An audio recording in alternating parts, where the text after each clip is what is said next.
In this video, I'm going to show you how to set up and control the MESA Boogie JP-2C with MIDI. Stay tuned.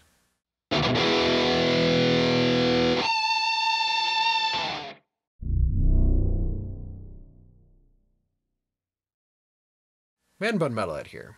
Now, the JP-2C is the only amp head that MESA Boogie offers that has full MIDI control. And I'm going to show you how to take advantage of that and how to use it. In the manual, they have a pretty good explanation on how to set up MIDI. Now, if you're unfamiliar with MIDI, it might get a little confusing as I start talking about program changes and control changes. But I'm going to run you through it. It's really simple. Now, in my setup, I use the Boss ES8 effect switcher to control my amp.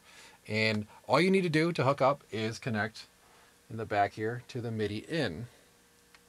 See here, MIDI in. That's it. You set up your MIDI out from your effect switcher to the MIDI in of the amp. Simple as that.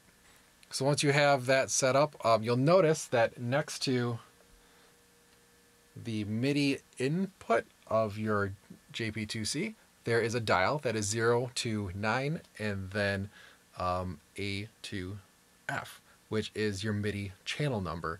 And you just need that for setting up your MIDI controller, so your MIDI controller sends out to the right channel.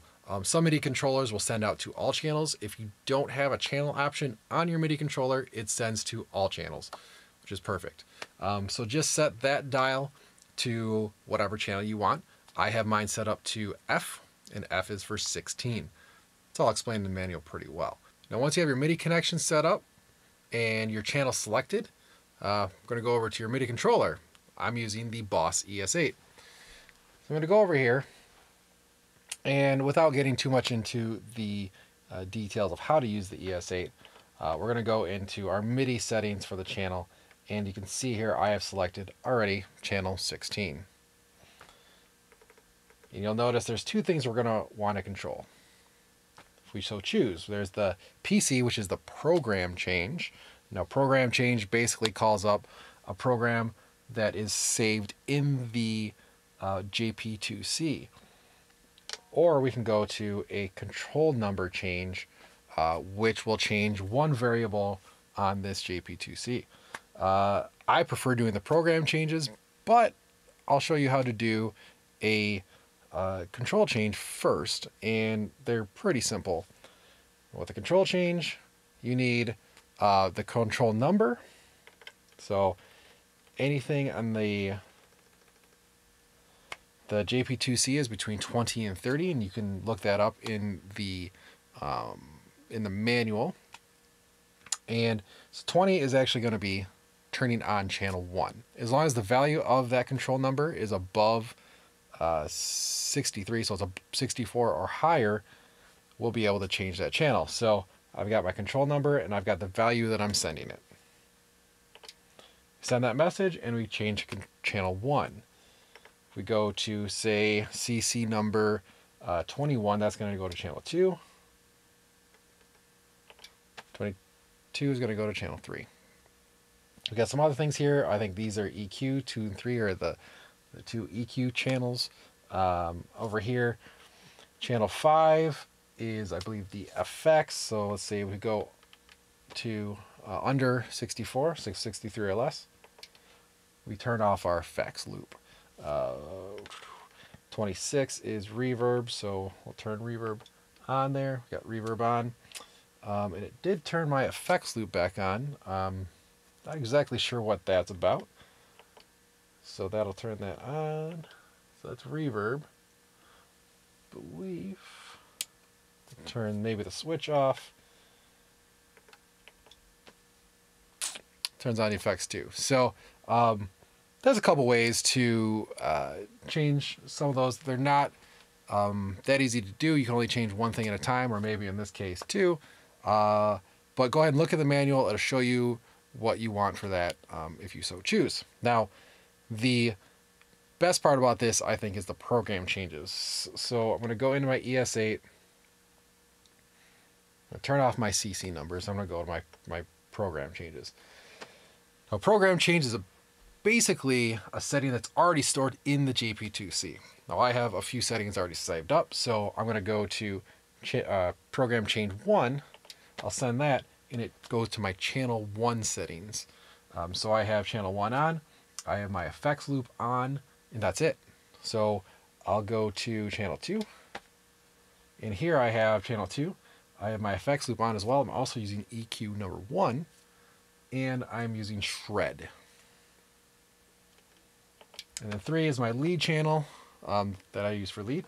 So it's channel number 3, and this, we're using the effects. We're using channel 3, but shred is off this time. Pretty simple to use. So that is how you call up the program changes. Now, how do you save them? Really simple.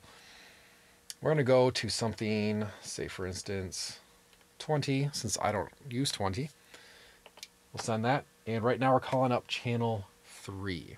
Now we just brought up program change number 20. Now if you saw, there's a red LED on the back of this unit here that flashed real quick when I sent that program change.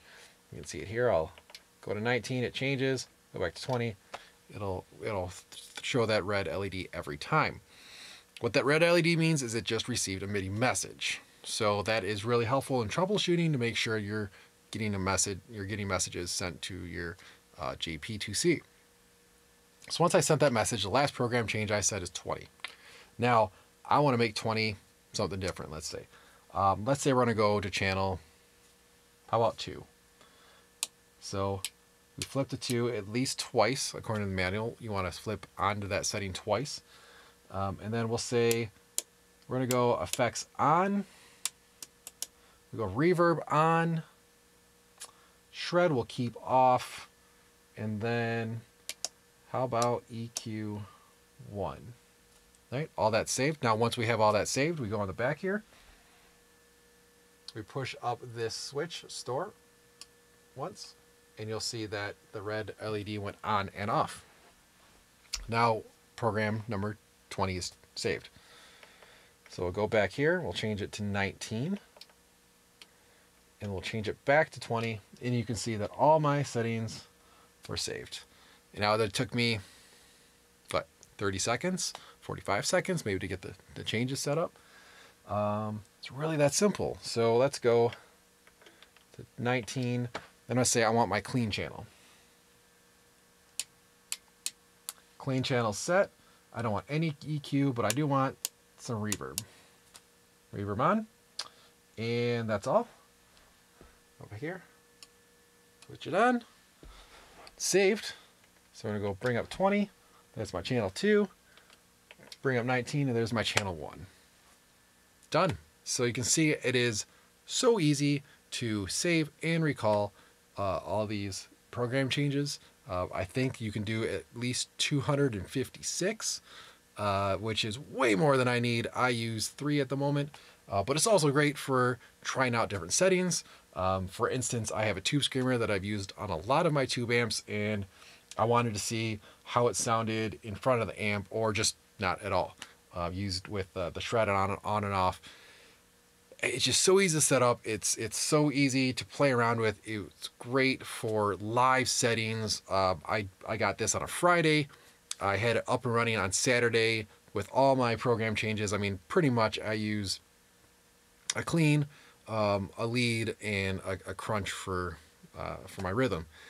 And it was so easy to set up. But I'm so excited about this feature, and if you do have this amp, this is really something that you should look into and start using. So hopefully this video helped you out. If it did, give me a like down there. If you have any questions or comments, feel free to leave them below down there. I'll get right back to you as soon as I can. And if you want to hear about anything else that I'm working on, maybe a couple other tips and tricks with this JP-2C that I might get out in the future here, feel free to subscribe and you'll get notified when those come out. But until next time, rock on.